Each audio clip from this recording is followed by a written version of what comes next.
नमस्कार दोस्तों, मैं हूं सौरभ कुमार और द पॉलिटिकल शो में आपका स्वागत है। दोस्तों आज हम जानेंगे पॉलिटिकल साइंस क्लास 12 का चैप्टर 2, ठीक है, एक दल के प्रभुत्व का दौर। ठीक है, तो दोस्तों यह सेकेंड बुक का चैप्टर 2 है और पार्ट 1 है, यह वीडियो का पार्ट 1 है, एक दल के प्रभुत्व का दौर। तो दोस्तों जिन्होंने चैनल को सब्सक्राइब नहीं किया, चैनल को सब्सक्राइब करके बेल आइकन जरूर दबा दें और दोस्तों में वीडियो को शेयर जरूर करें। तो दोस्तों आज हम जानेंगे एक दल के प्रभुत्व का दौर। इससे पहले का चैप्टर हमने कंप्लीट कर लिया है, चैप्टर 1। तो जिन्होंने नहीं देखा है राष्ट्र निर्माण की चुनौतियों के बारे में तो जाकर जरूर देख लीजिए, लिंक आपको नीचे डिस्क्रिप्शन बॉक्स में मिल जाएगा और अगला पार्ट भी इसका आपको नीचे ही लिंक मिल जाएगा। तो चलिए दोस्तों शुरू करते हैं।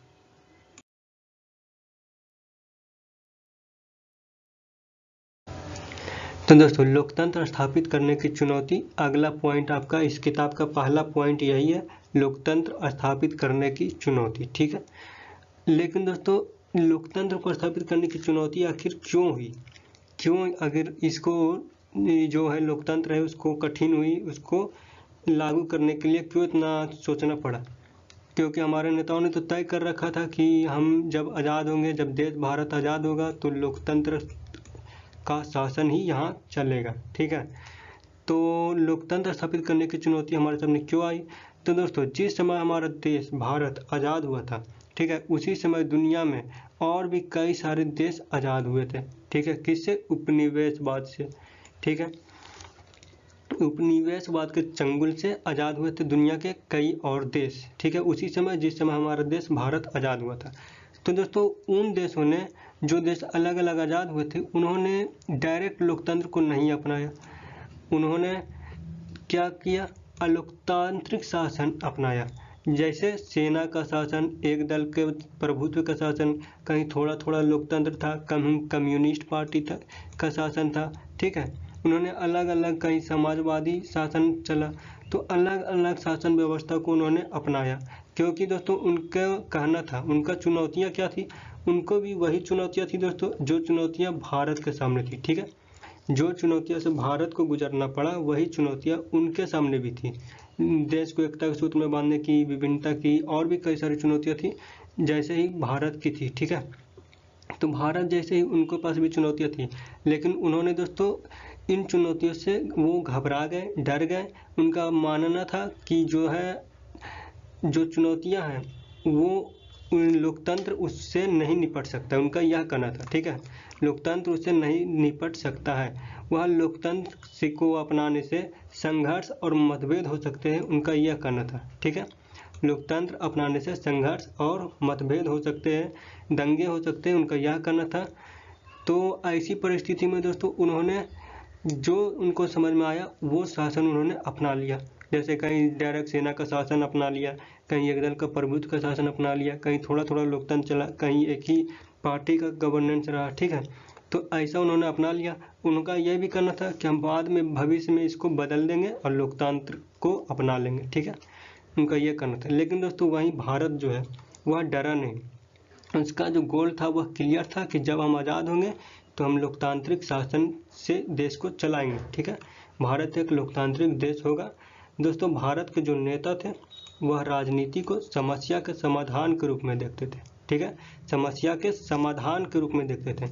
वहीं जो विदेशी देश थे, जो दूसरे देश थे, वो समस्या को समाधान के, राजनीति को समाधान के रूप में नहीं देखा था। उन्होंने राजनीति को और वो कठिन रूप में देखा था। ठीक है, और संघर्ष के रूप में देखा था, लेकिन यह समाधान के रूप में देखा था। तो दोस्तों भारत की स्वतंत्रता से पहले यह तय कर दिया गया था कि भारत एक लोकतांत्रिक देश होगा। ठीक है, तो दोस्तों राजनीति का उद्देश्य क्या है? राजनीति का उद्देश्य था जनहित का फैसला करना। ठीक है, राजनीति का आखिरकार क्या उद्देश्य है? तो राजनीति का उद्देश्य है जनहित का फैसला करना और उस पर अमल करना। ठीक है, सत्ता और प्रतिस्पर्धा राजनीति की दो सबसे ज़्यादा जाहिर चीज़ें हैं। जैसे कि आप जानते हैं कि कुर्सी के लिए, सत्ता पाने के लिए प्रतिस्पर्धा होती है एक पार्टी से दूसरे पार्टी की। ठीक है, जैसे बीजेपी और कांग्रेस की हो रही है, आम आदमी और बीजेपी की हो रही है, नीतीश कुमार की पार्टी की हो रही है।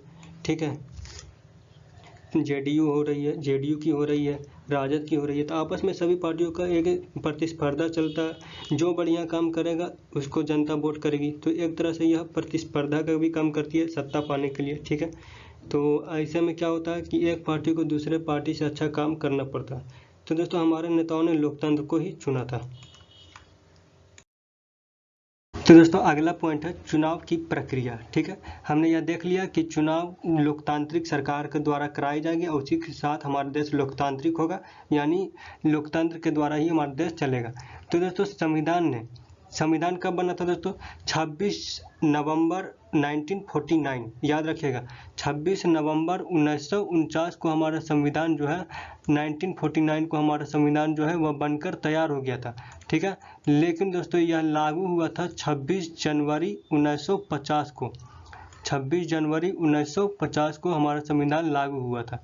ठीक है, इसे याद रखिएगा। तो दोस्तों संविधान ने नियम तय कर दिया था किस बारे में? चुनाव के बारे में, चुनाव की प्रक्रिया के बारे में। तो दोस्तों संविधान ने नियम तय कर दिया था कि देश की शासन जो है वह लोकतांत्रिक सरकार के द्वारा चलाई जाएगी, लोकतांत्रिक रूप से निर्वाचित सरकार के द्वारा चलाई जाएगी। लेकिन कैसे चलाया जाएगा इसके बारे में उसने नियम बना दिया था कि सरकार के द्वारा जो है निर्वाचित सरकार के द्वारा जो देश का शासन चलाया जाएगा वह कैसे चलाया जाएगा, किन प्रक्रियाओं को पालन किया जाएगा, तो वो सभी जो है हमारा संविधान में तय हो चुका था। बस उसे अमल में लाना बाकी था, उसका क्रियान्वयन करना बाकी था। ठीक है, तो दोस्तों इसी के साथ भारत के चुनाव आयोग का गठन हुआ था। कब हुआ था? सन 1950 के जनवरी माह में। ठीक है, इसे याद रखिएगा। चुनाव आयोग का गठन कब हुआ था? सन 1950, ठीक है, 1950 के जनवरी में हुआ था। दोस्तों शिवकुमार सेन, ठीक है, शिवकुमार सेन पहले चुनाव आयुक्त बने। याद रखिएगा, ये दोनों क्वेश्चन बहुत ही इंपॉर्टेंट है। तो दोस्तों भारत एक विशाल आकार का प्रमुख, ठीक है, भारत एक विशाल आकार का देश है और इसी कारण जो है चुनाव कराना बहुत ही कठिन है। यह बिल्कुल भी आसान नहीं था शुरू में। कैसे दोस्तों? जैसे आप देखते हैं कि भारत एक बहुत ही विशाल जनसंख्या का भी देश है, विभिन्नता से भी भरा हुआ देश है, यहाँ विभिन्न धर्मों के लोग भी निवास करते हैं। तो ऐसे में चुनाव की जो प्रक्रिया है शुरू में जब अमल करना था तो बहुत ही कठिन था, इतना आसान बिल्कुल भी नहीं था। तो दोस्तों चुनाव क्षेत्रों का सीमांकन भी कराना था, वो भी जरूरी था। वहीं दोस्तों मतदाता सूची बनाना था चुनाव के लिए। अगला पॉइंट है पहली मतदाता सूची जब आई थी दोस्तों उसमें अला की बीवी, फलन की बेटी बताया गया था, जिससे 40 लाख महिलाओं के नाम दर्ज होने से रह गए थे। ठीक है, 40 लाख महिलाओं के नाम दर्ज होने से रह गए थे क्योंकि उसमें जो एग्जैक्ट जो चीज़ें थी वो उसे नहीं बताया गया था। अला की बीवी, फलन की बेटी और वगैरह वगैरह चीज़ें बताई गई थी, लेकिन एग्जैक्ट चीज़ें का अभाव था, वह नहीं बताया गया था। तो दोस्तों उस वक्त 17 करोड़ मतदाता थे, यह भी याद रखिएगा, इंपॉर्टेंट क्वेश्चन है। उस वक्त कितने करोड़ मतदाता थे? तो 17 करोड़ मतदाता थे, जिनमें 3200 विधायक चुनने थे और 489 कितने क्या चुनने थे? सांसद चुनने थे। तो दोस्तों इसमें कई सारे जो है आबादी, ठीक है, मतदाताओं में जो जितने भी आबादी थी उसमें केवल 15% ही साक्षर थे। ठीक है, यानी 17 करोड़ मतदाता थे, उनमें 15% ही साक्षर थे, 15% ही लोग साक्षर थे और बाकी के अनपढ़ थे। तो दोस्तों जो अनपढ़ थे, जो पढ़े लिखे नहीं थे, अब ऐसा मामले में भी एक बहुत बड़ी समस्या थी चुनाव कराना। लोगों को वोट देने आएगा कि नहीं आएगा, बैलेट पेपर पर पहले वोट हुआ करते थे। तो दोस्तों ये भी एक समस्या थी। वहीं दोस्तों चुनाव कराने के लिए 3 लाख से ज़्यादा कर्मियों व अधिकारियों को प्रशिक्षित किया गया था, 3 लाख से ज़्यादा। ठीक है, यह थी दोस्तों चुनाव की प्रक्रिया के बारे में। दोस्तों जिस वक्त भारत में लोकतंत्र कायम हो रहा था, ठीक है, जिस वक्त भारत में लोकतंत्र कायम हो रहा था उस वक्त दुनिया के जो धनी देशों में ही सिर्फ लोकतंत्र थी। जितने भी धनी देश थे, रिच देश थे, अमीर देश थे, उनमें ही लोकतंत्र कायम थे उस वक्त। जिस वक्त भारत में लोकतंत्र कायम हो रहा था, क्योंकि उसमें भारत एक गरीब देश था, ठीक है, तो मतदाताओं के एक बड़े आबादी अनपढ़ थी और इसलिए भी चुनाव कराना एक कठिन घड़ी थी। ठीक है, अनपढ़ होने की वजह से भी चुनाव कराना बहुत ही मतलब संघर्ष वाला काम था। तो दोस्तों उस समय यूरोप में दोस्तों महिलाओं को मताधिकार का हक नहीं था। कहाँ? यूरोप में।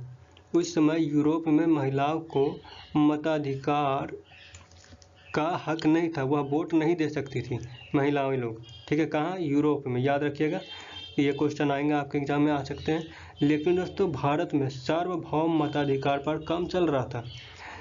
ठीक है, जो रिच पीपल थे यूरोप, उसमें महिलाओं को अधिकार नहीं दिया गया था चुनाव कराने मतलब वोट देने का। ठीक है, लेकिन भारत में सार्वभौम मताधिकार पर काम चल रहा था। तो इसे ही देखते हुए दोस्तों यह एक बड़ा ही अपने आप में जोखिम वाला काम था, क्योंकि दोस्तों ऐसा कई लोगों ने उस समय इस चीज़ों को मजाक बनाया था। जैसे एक हिंदुस्तानी संपादक ने इसे हिंदुस्तान का सबसे बड़ा जुआ करार किया था, यानी सबसे बड़ा जुआ बोला था कि यह हिंदुस्तान का एक सबसे बड़ा जुआ है। वहीं दोस्तों ऑर्गेनाइजर नाम से एक पत्रिका ने लिखा था कि नेहरू देख लेंगे कि और पछताएंगे कि भारत में सार्वभौम मताधिकार असफल रहा। ठीक है, तो ऐसे ऐसी खबरें चल रही थी, क्योंकि उसमें उस समय यूरोप में नहीं था महिलाओं का अधिकार, लेकिन भारत उस पर काम कर रहा था। तो दोस्तों करीब 2 बार चुनाव को स्थगित करना पड़ा, और 2 बार चुनाव को स्थगित करने के बाद सन 1951 के अक्टूबर से 1952 के फरवरी तक, ठीक है, इसे याद रखिएगा, सन 1951 के अक्टूबर से 1952 के फरवरी तक चुनाव हुए। क्योंकि यहाँ दोस्तों 1952 के फरवरी तक चुनाव हुए, ज़्यादातर जो चुनाव हुए थे वह 1952 में ही हुए थे। ठीक है, इसीलिए इसे 1952 का चुनाव भी कहा जाता है। तो दोस्तों करीब 6 महीने लगे थे चुनाव अभियान और मतदान तथा मतगणना को गिनने में। ठीक है, तो ये थी दोस्तों चुनाव की बात है। लेकिन दोस्तों जब चुनाव का रिजल्ट आया तो लोगों ने चुनाव में बढ़ चढ़कर हिस्सा लिया था। इसीलिए दोस्तों हर सीट के लिए 4 उम्मीदवार थे। सभी ने परिणाम निष्पक्ष माना। ठीक है, यानी जितने भी जो नेता लोग थे उन्होंने परिणाम को निष्पक्ष माना। उन्होंने ऐसा नहीं कहा कि वोटिंग मशीन खराब थी इसलिए मैं हार गया। किसी भी जगह पर किसी ने कोई भी बात नहीं बोली कि मैं इसलिए हार गया। सभी ने परिणाम जो भी निकला था, जो हारे थे उन्होंने अपनी हार स्वीकार कर ली थी, जो जीते थे उनको तो स्वीकार था ही। तो ऐसा नहीं था कि हम हार गए तो हम उसके वजह से हार गए, मेरा वोटिंग मशीन ख़राब था वगैरह वगैरह, क्योंकि उस वक्त वोटिंग मशीन नहीं होती थी, दूसरे पर्ची पर होती थी। तो दोस्तों सार्वभौम मताधिकार के इस प्रयोग ने सभी का मुंह बंद कर दिया, क्योंकि इसमें दोस्तों सभी चीज़ें सफल हो चुकी थी। ठीक है, जो सार्वभौम मताधिकार जिसे असफल बताया जा रहा था वो सफल हो चुकी थी।